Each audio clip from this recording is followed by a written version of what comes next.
Thank you, Mr. Chairman. General Mattis, let's talk about Israel for a few moments. Would you agree that the United States shares common values and strategic interest with Israel?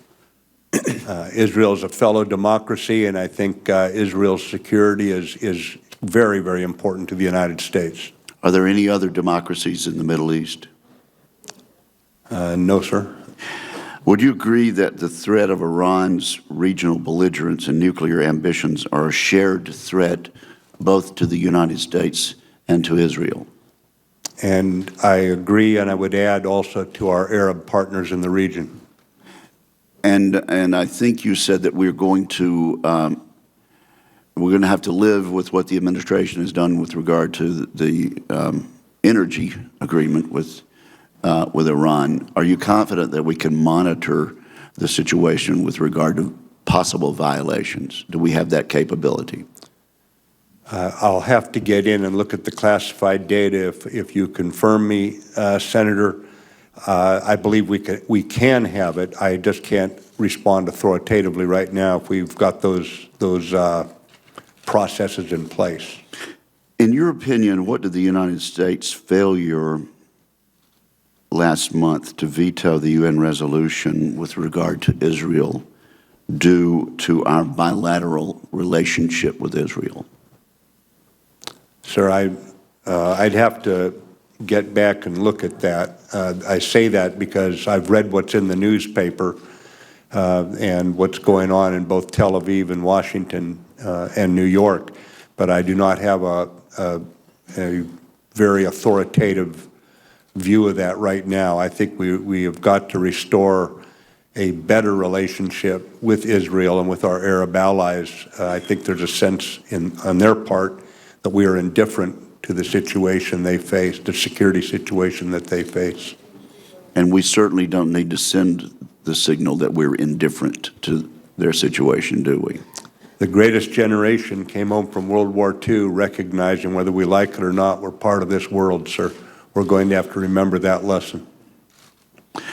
And I realize this was a foreign policy question, but you're going to be part of the national security and foreign policy team. And let me say that one of my greatest concerns with regard to our failure to veto this resolution, and therefore to let it be adopted by the UN Security Council, is that people will argue that this establishes international law. And somehow this Congress and this new administration are going to have to send the signal that we do not recognize that with regard to the Israeli presence in certain sections of Jerusalem, we do not recognize that resolution as international law, and we're in a tough position there. If you'd like to comment on that, I'd be glad to hear your thoughts, sir. Sir, I think ultimately we're going to have to promote peace between the Palestinian and the Israeli authorities there, and that's going to take time to build that kind of trust, and we should be a partner in trying to build that resolution between those peoples. When one speaks of Israel maintaining its qualitative military edge over neighbors in the region, what does that mean to you, General? Sir, it has to do with the technology of the military equipment provided. I would only add that we also have improving relations between Israel and some of those neighbors, and where we can work in terms of partnership with both Israel and the Arab neighbors, we can strengthen everyone's security and stability in the Middle East. Do you believe their qualitative military edge needs to be revitalized? I'm not aware that it's not vital now, that it's not fully formed right now. And with regard to the Thucydides trap, of course, Secretary Cohen has insulted every member of this committee by suggesting that we don't readily understand that.